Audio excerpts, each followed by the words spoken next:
Assalamualaikum warahmatullahi wabarakatuh. Alhamdulillahi ala ihsanihi wa syukru lahu ala taufiqihi wa amtinanihi. Asyhadu an la ilaha illallah wahdahu la syarika la ta'ziman li sya'nihi. Wa asyhadu anna Muhammadan abduhu wa rasuluhu ad-da'i ila ridwanihi. Salawatullah wa salamuhu alaihi wa ala alihi wa sahbihi wa ikhwanihi. Amma ba'du. Allahumma la ilma lana illa ma 'allamtana innaka antal alimul hakim. 'Allimna ma yanfa'una wa anfa'na bima 'allamtana wa zidna ilma. Allahumma la ilma lana illa ma 'allamtana.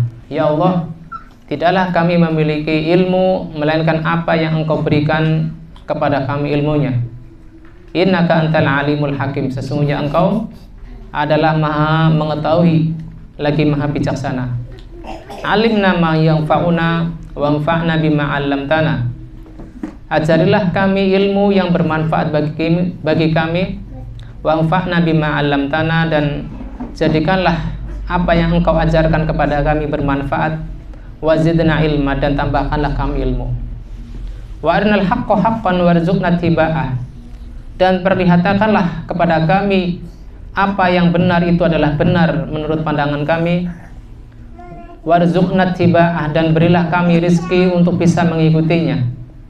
Wa arinal batila batilan warzuqna ijtinabah, dan perlihatkanlah kami apa yang batil itu adalah batil pada pandangan kami, dan berilah kami rizki untuk bisa menjauhinya.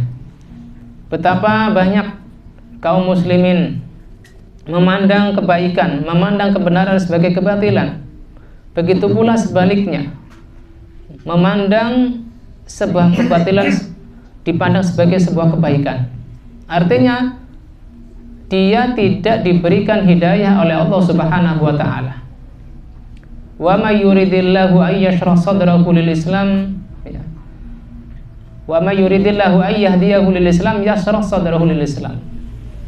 Bahwasanya setiap kali Allah Ta'ala menginginkan untuk memberi hidayah kepada seseorang adalah dia menjadikan dadanya luas untuk menerima Islam. Wa may yuridillahu ayyudillahu, sedangkan siapapun yang Allah Subhanahu wa taala inginkan dia dalam kesesatannya,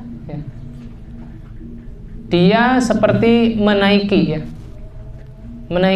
langit, menaiki langit yang menjadikan nafasnya sempit. Maka begitu pula orang-orang yang tidak diberikan hidayah oleh Allah Subhanahu wa taala berupa Islam, baik hidayah fil Islam atau hidayah ilal Islam. Hidayah ilal Islam adalah orang yang tadinya di luar dari area Islam untuk masuk Islam. Wal hidayah fil Islam adalah dia sudah masuk Islam dan diberi taufik oleh Allah Subhanahu wa taala untuk mempelajarinya dan mengamalkannya. Ya, semoga Allah Subhanahu wa taala menjadikan kita, berkumpulnya kita di majelis yang sederhana ini adalah termasuk orang-orang yang Allah taala kehendaki untuk menerima Islam dan mengamalkannya. Wa ja'alna mimman yastami'una al-qaula wa yattabi'una ahsanah. Dan jadikanlah kami termasuk orang-orang yang yastami'unal qaula, yang termasuk orang yang mau mendengarkan ucapan, wa yattabi'una ahsanah, dan mengikuti apa yang terbaik dari ucapan-ucapan tersebut. Betapa orang banyak yang tidak mau sekedar mendengarkan, jangankan mengikuti kebenaran, sekedar duduk untuk mendengarkannya pun masih berpikir-pikir ulang untuk hadir dalam pengajian, ya. Wa ja'alna mimman yastami'unal qaula wa yattabi'una ahsanah. Ya Allah, jadikanlah kami termasuk orang-orang yang mau mendengarkan ucapan. Di antara ucapan tersebut adalah ucapan-ucapan yang mengajak kepada Allah dan Rasul-Nya, ucapan-ucapan yang mengajak kepada Islam dan mengamalkannya.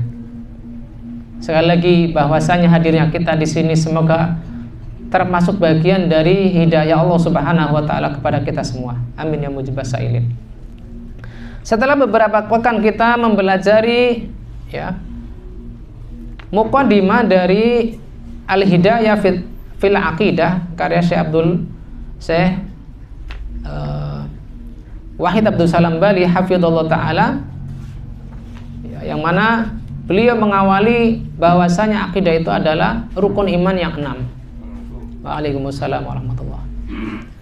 Bahwasanya akidah adalah rukun iman yang 6. Maka pada malam hari ini, ya walaupun sebagian pengertian tidak kita bahas dan saya share di grup agar jenengan semua baca, ada yang belum masuk grup WA? Semuanya sudah nggih? Nah, alhamdulillah. Misalkan belum masuk grup WA, misalkan tidak ada WA, bisa numpang yang sudah punya WA sehingga bisa dibaca bersama-sama. Syukur-syukur bisa di print atau di fotokopi biar nggak kecapean nulis ya. Itu adalah materi penyambung yang sebenarnya belum selesai saya bahas kemarin ya, karena ternyata setelah kita baca dari kitab yang satunya terlalu panjang itu pembahasannya, maka saya beralih yang lebih ringkas. Masih tetap dalam kitab Syarah Al-Bidayah fil Aqidah karya Syekh Wahid Abdul Salam Bali hafizallahu taala. Sedangkan dalam kitab ini sebenarnya ada 3 syarah yang ana miliki untuk kitab Al-Bidayah fil Aqidah, dan ada yang kemarin yang kita bahas beberapa pekan itu yang paling panjangnya, yang paling tebalnya. Untuk ini adalah yang pertengahan. Kita malam ini insyaallah ta'ala masuk pada bab pertama, Al-Imanu Billah, yang kata Syekh Abdul Salam Bali, Wahid Abdul Salam Bali mengatakan, wa fihi sab'atu dhawabid, di dalam iman kepada Allah Ta'ala terdapat 7 ketentuan.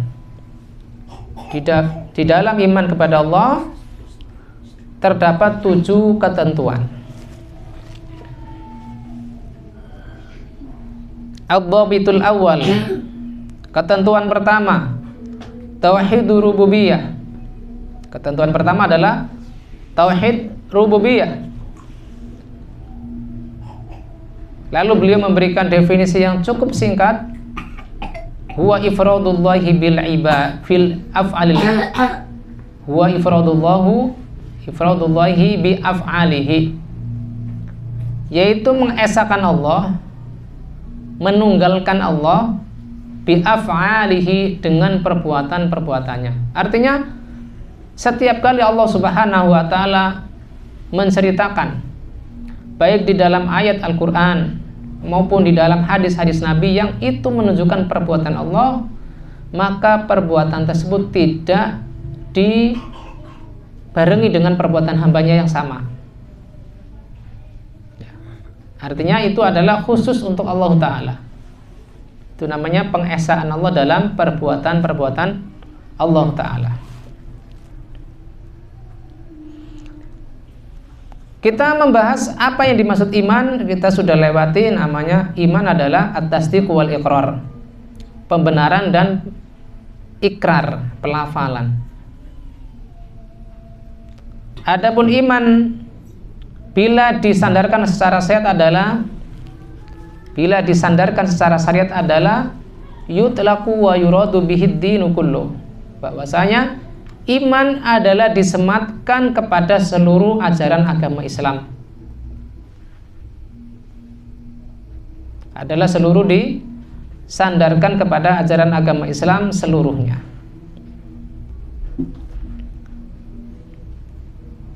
Dan apabila disebutkan bersama Islam, maka iman adalah dikaitkan dengan perkara-perkara hati, sebagaimana yang disebutkan dalam hadis Jibril, antu'mina billahi wa malaikatihi, engkau beriman kepada Allah, engkau percaya kepada Allah, para malaikatnya, kitab-kitabnya, rasul-rasulnya, dan hari akhir, dan engkau mengimani takdir baik atau buruknya.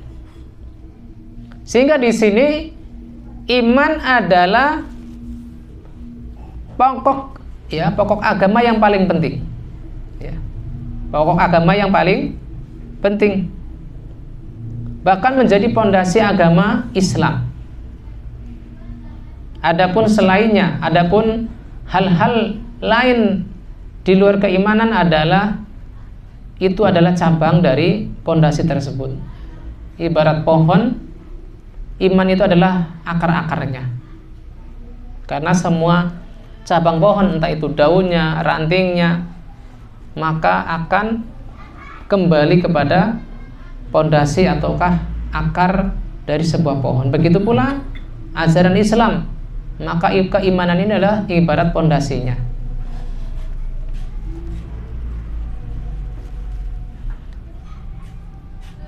Di sini terdapat faidah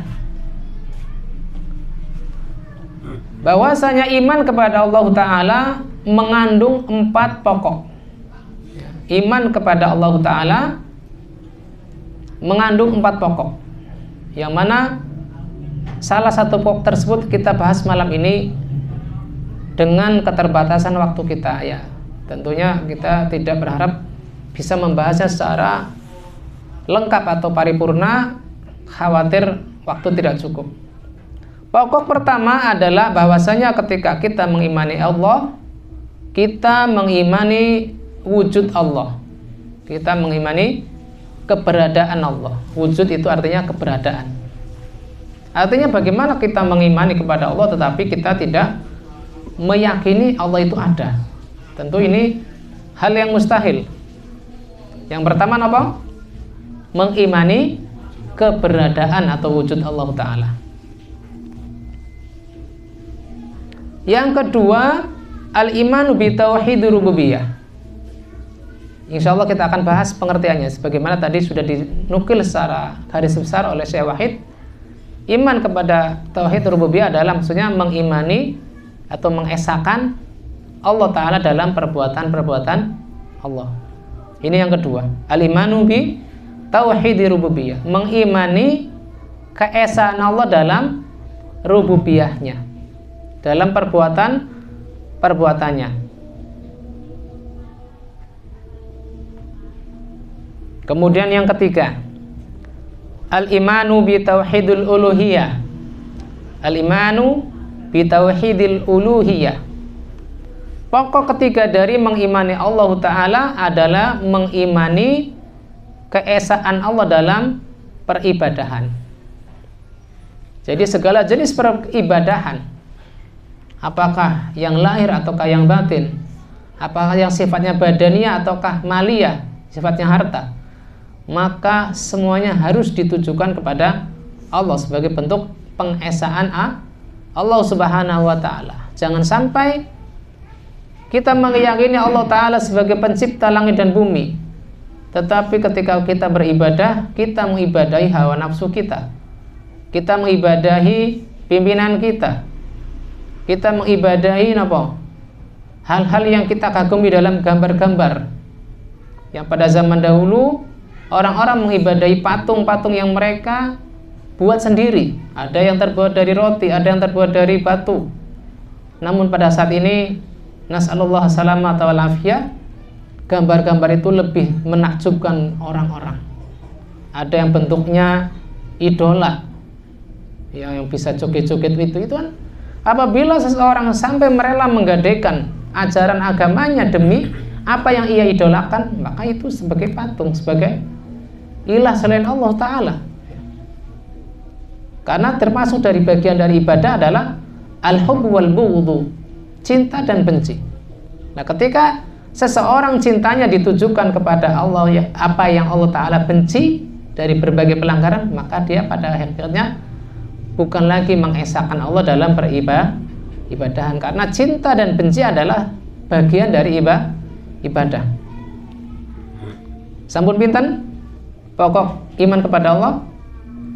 Sampun 3. Yang pertama, iman kepada wujud atau keberadaan Allah. Yang kedua, iman kepada tauhid rububiyah atau perbuatan-perbuatan Allah. Yang ketiga, iman kepada tauhid uluhiyah atau mengimani pengesaan Allah dalam ibadah-ibadah kita. Yang keempat, al-imanu bi tauhidil asma wa sifat,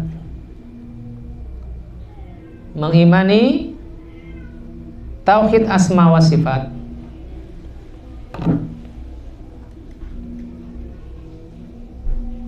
Maka ini adalah 4 pokok yang terbangun di atasnya iman kepada Allah Subhanahu wa taala. Sehingga tidak sah keimanan seorang hamba sampai mengumpulkan 4 hal ini pada dirinya. Apabila salah satunya hilang, maka hilang pula keimanannya secara totalitas. Berbeda dengan hal-hal yang bersifat ketaatan dan kemaksiatan. Imannya masih bisa berkurang atau bertambah. Bila ketaatannya bertambah, maka bertambah pula imannya.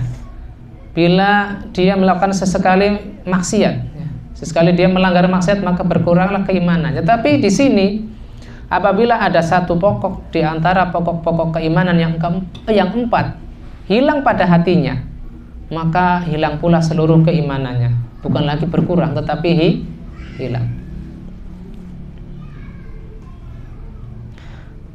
Kemudian ad-dhabitul awal, tauhid. Tauhid secara bahasa adalah al-ifrad.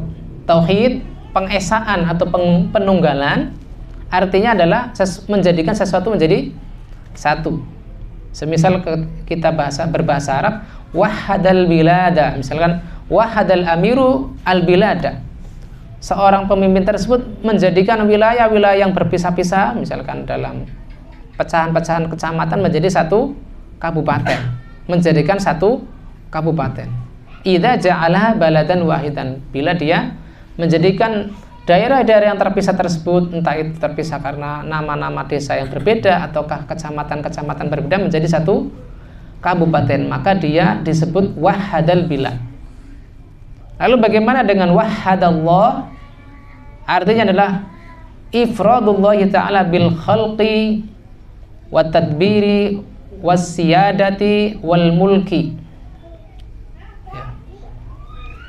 Artinya tauhid adalah secara umum, belum dipecah menjadi rububiyah, belum menjadi uluhiyah atau asma wa sifat. Arti tauhid secara mutlak, secara global adalah mengesahkan Allah pertama dalam penciptaan. Mengesahkan Allah dalam penciptaan. Wa tadbir, dalam pengaturan.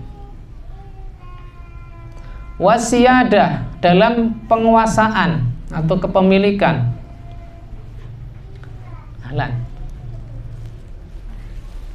Wal mulki, dalam kepemilikan. Yang mana 4 ini adalah masuk dalam kategori tauhid rububiyah, ya. Al khalqi wat tadbiri was siyadati wal mulki. Monggo bading plepet taksi longgar teng mriki. Wa ifraduhu bil ibadah. Assalamualaikum warahmatullahi wabarakatuh. Ngapunten niki. Tempatnya terbatas. Taksi, tapi insyaallah taksi saged nampung. Dan mengesahkan Allah dalam ibadah. Ya, ini berarti masuk ke dalam kategori uluhiyah. Wa bi asma'ihi wa sifatihi, dan mengesahkan Allah dalam asma atau nama-nama dan sifat-sifat Allah. Jadi kalau kita sebut tauhid itu apa secara istilah? Tauhid adalah mencakup 3 hal tersebut. Mengesahkan Allah dalam rububiyahnya, yaitu penciptaan, pengaturan, penguasaan, kemudian dalam kepemilikan. Begitu pula mencakup dalam peribadahan kita kepadanya semata. Dan pengesahan Allah dalam nama-nama Dia yang baik dan sifat-sifat Dia yang maha tinggi. Ini faedah pertama. Faedah pertama, bahwasanya saya ulang lagi ya, kangge jenengan ing nembe tuki, bahwasanya iman kepada Allah memiliki 4 pokok. Pokok pertama adalah mengimani keberadaan Allah. Yang kedua, mengimani rububiyah Allah, yaitu perbuatan-perbuatan Allah Ta'ala yang tidak disekutuai siapapun dari selain Allah. Yang ketiga adalah mengimani tauhid uluhiyah, mengimani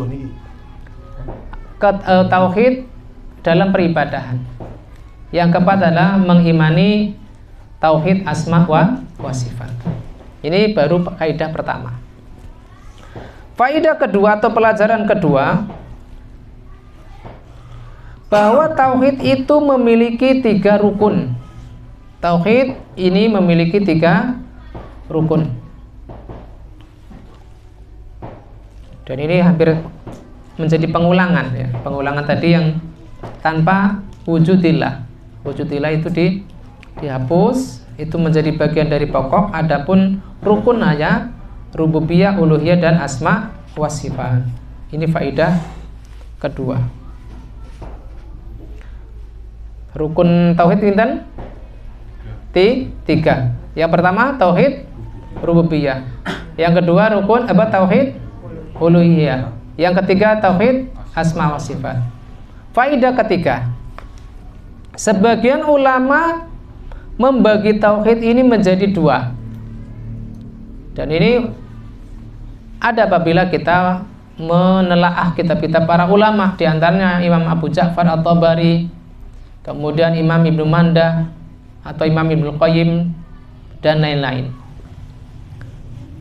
Yang pertama adalah tauhid al-ilmi i'tiqadi.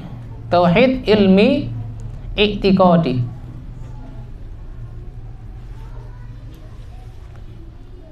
Yang kedua adalah tauhid amali thalabi.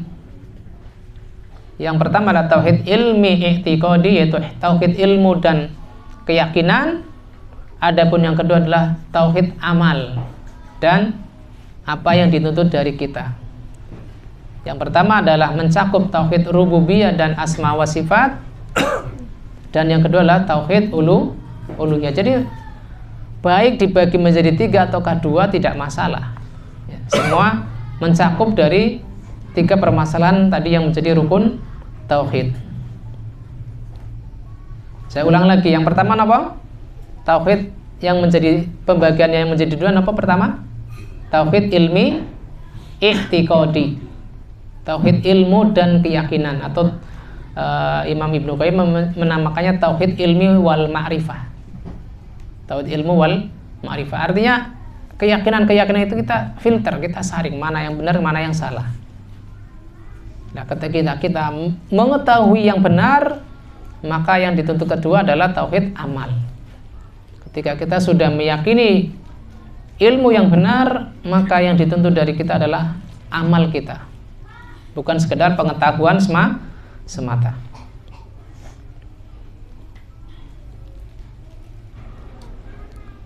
Dan apabila kita menelaah Al-Quran, maka Al-Quran ini berisi penetapan pembagian tauhid, ima itu rububiyah, ima uluhiyah. Ada kalanya adalah asma wa sifat.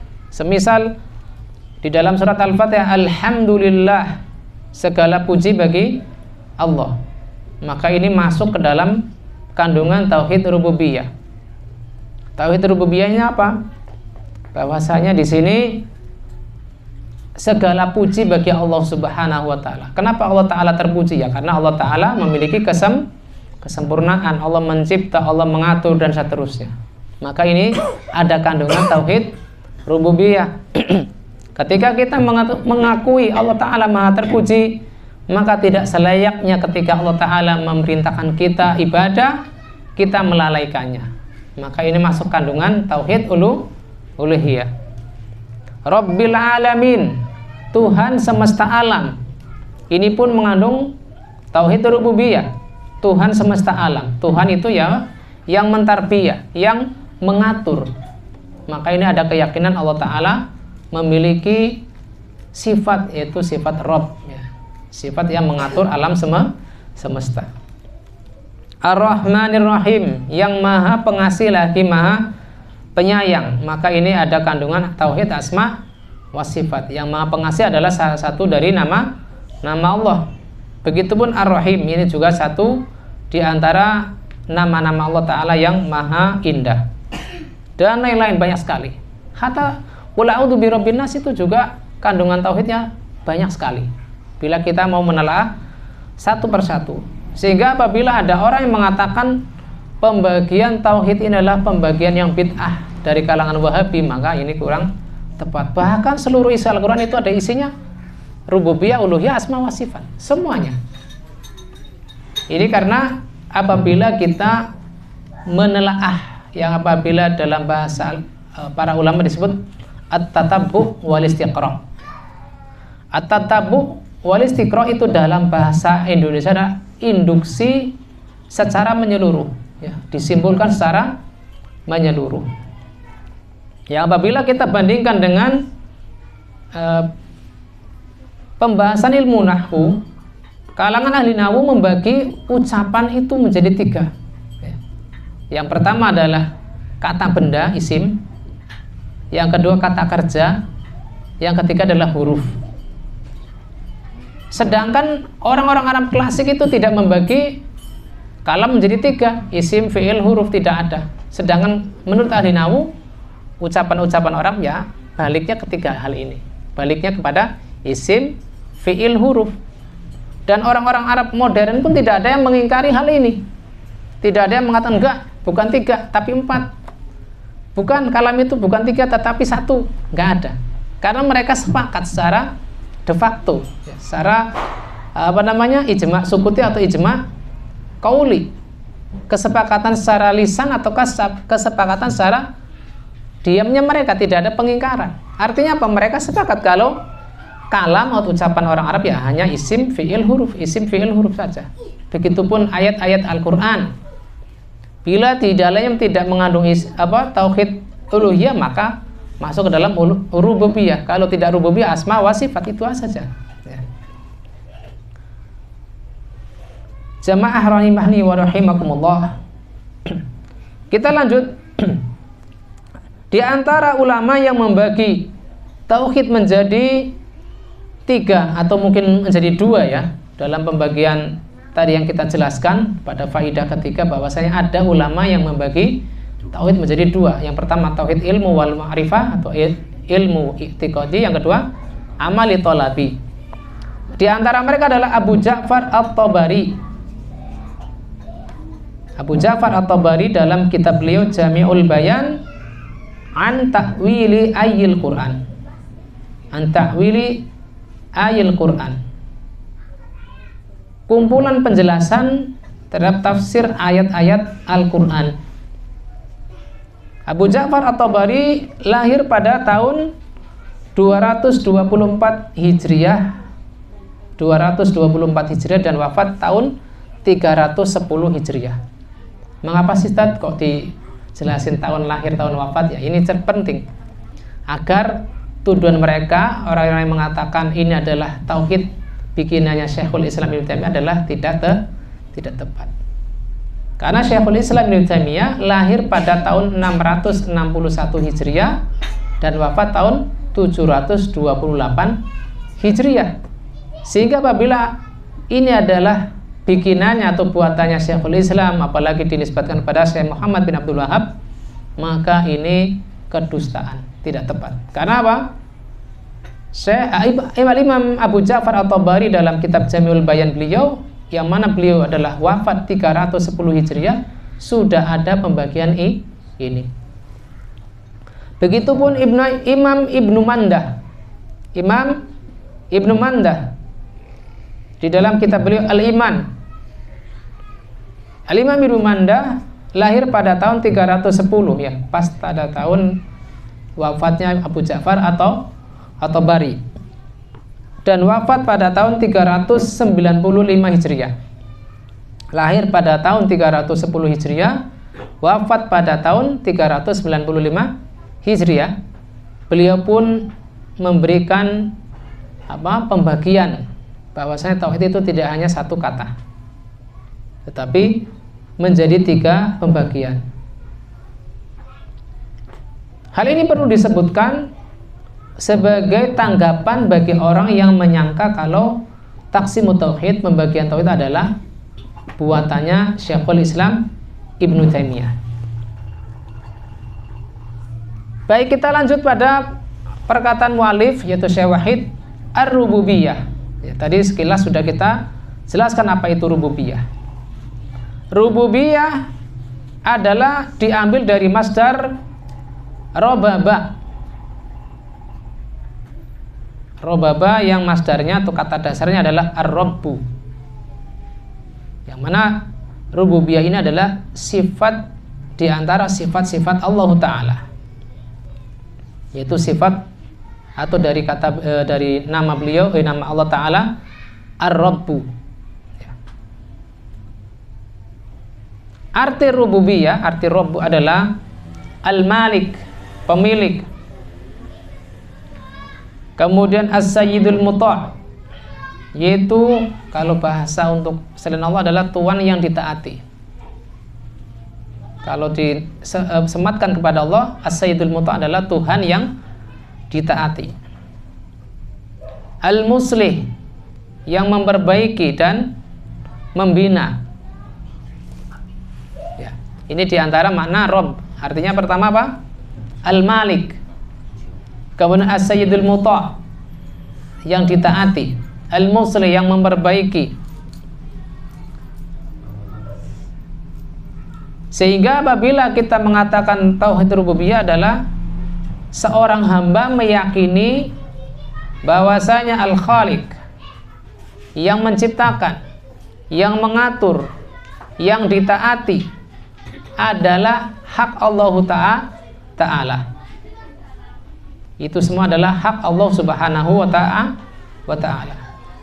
Sebagian ulama mengkritisi pengertian ini apabila hanya dibatasi Al-Malik, As-Sayyidul Muta' dan Al-Muslih.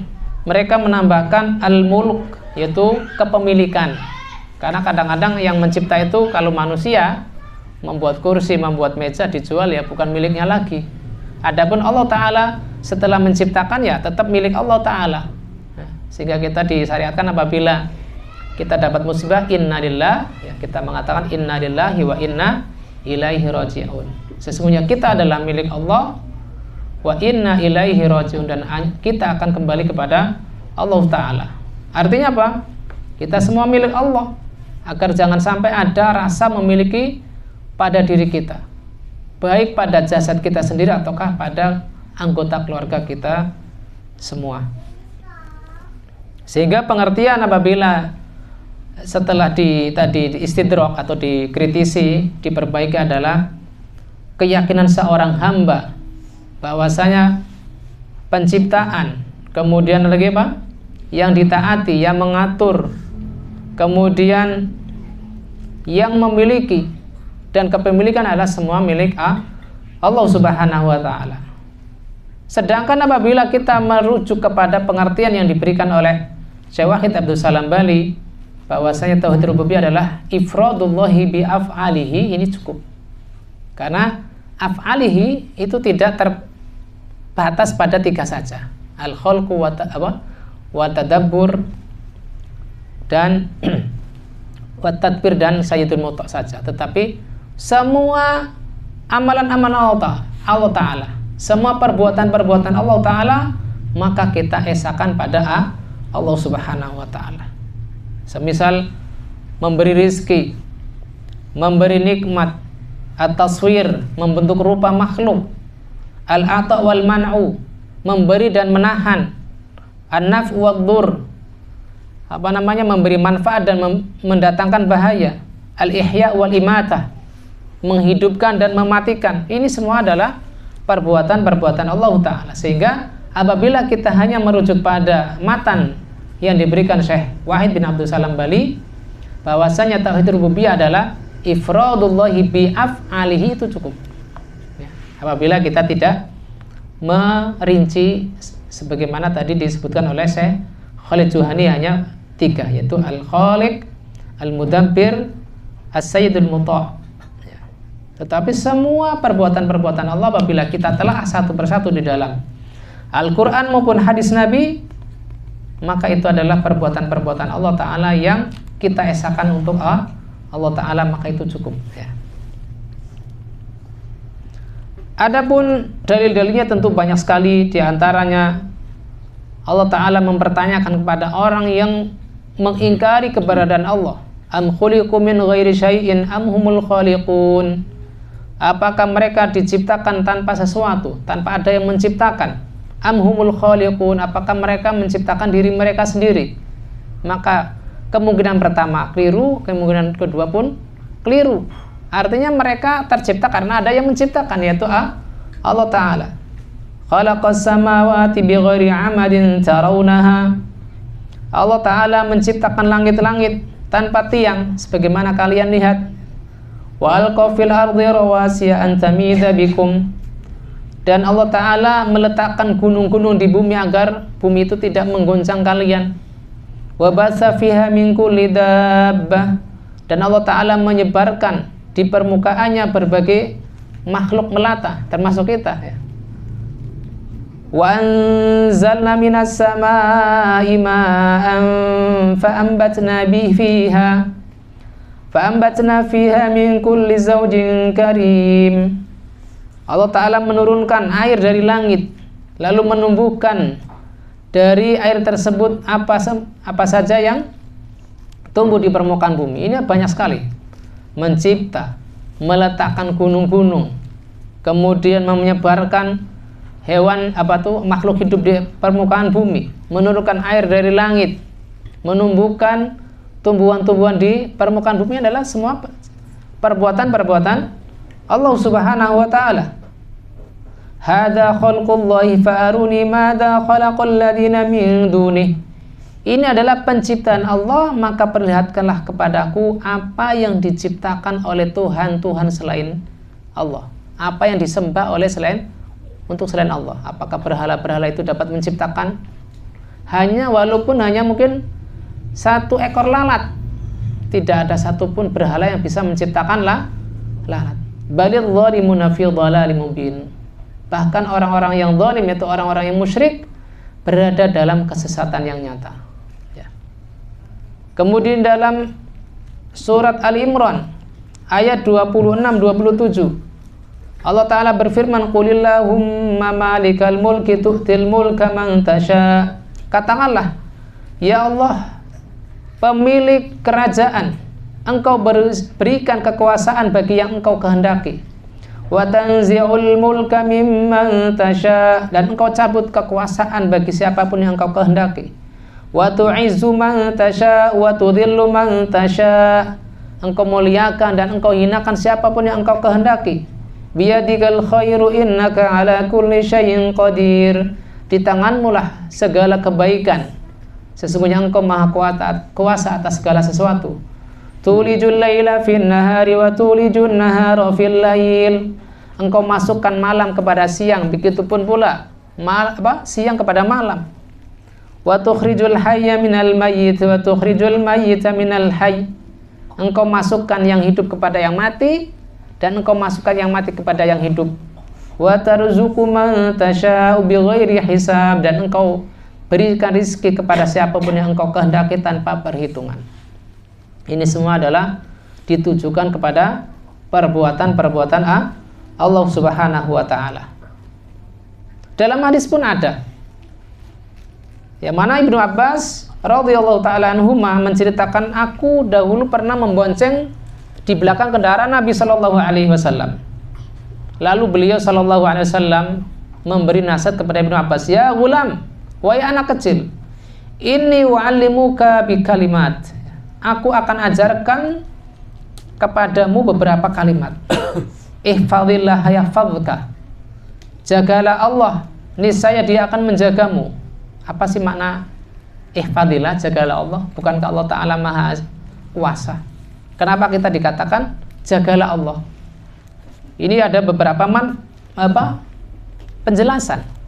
Di antaranya adalah kita menjalankan perintah-perintah Allah, itu disebut kita menjaga Allah. Kita menjauhi larangan-larangan Allah, itu juga disebut kita menjaga Allah Ta'ala. Kita menjaga diri dari batasan-batasan Allah, agar jangan sampai kita mengambil hak-hak orang lain dengan cara tidak patut, maka itu juga termasuk menjaga Allah. Kita bertawakal kepada Allah, itu juga termasuk dari pengertian menjaga Allah. Yahfazka, maka Allah Ta'ala menjagamu. Ini juga ada pengertiannya. Minimal ada dua. Allah Ta'ala akan menjaga agamamu, dan Allah akan menjaga duniamu. Allah Ta'ala menjaga agamamu adalah agar kamu jangan sampai tersesat dari jalan petunjuk. Adapun ketika Allah Ta'ala menjaga duniamu adalah Allah Ta'ala tidak akan menyia-nyiakan kita dalam kefakiran. Sekiranya doa-doa kita tidak sampai Allah Ta'ala kabulkan, maka kita yakini bahwasanya apa yang kita minta kepada Allah, jawabannya Allah Ta'ala simpan untuk kita di akhirat kelak. Sehingga jangan sampai kita berburuk sangka kepada Allah Ta'ala.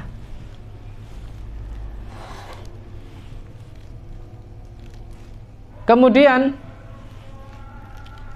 faidah dari Asma' Tauhid Rububiyah. Di antara faidah tambahan, yaitu kita sudah masuk ke faidah keempat, bahwasanya Tauhid Rububiyah ini masuk dalam Tauhid ilmi wal ma'rifah. Mengapa disebut demikian? Karena yang dituntut dari hamba adalah belajar. Kita bukan berarti sudah tahu dari semenjak lahir, tetapi kita dituntut untuk belajar, mengenal dan menetapkan. Ilmun, ma'rifah, wa isbat. Karena ini adalah tuntutan mengapa semua manusia dan segala jenis makhluk yang mukallaf yang diberikan beban adalah Allah Ta'ala ciptakan. Wa ma khalaqtul jinna wal insa illa liya'buduni. Tidaklah aku Allah Ta'ala menciptakan jin dan manusia melainkan untuk mengibadahiku. Mengibadahiku adalah diantara wasilah ataupun jembatan untuk mengibadahi Allah adalah untuk dengan dalam bentuk belajar. Li'anal khalqa khuliqu lil ilmi. Ini pertama. Karena makhluk yang Allah Ta'ala ciptakan, mereka diciptakan untuk belajar, bukan untuk tidak mau belajar malah bermain-main saja.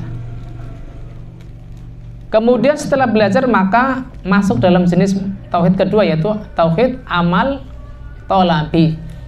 Karena setelah kita belajar, kita tahu menjadi orang berilmu, maka tuntutan kedua adalah agar kita mengamalkan ilmu yang kita pelajari, bukan malah beramal dengan sesuatu yang tidak kita tahu ilmunya.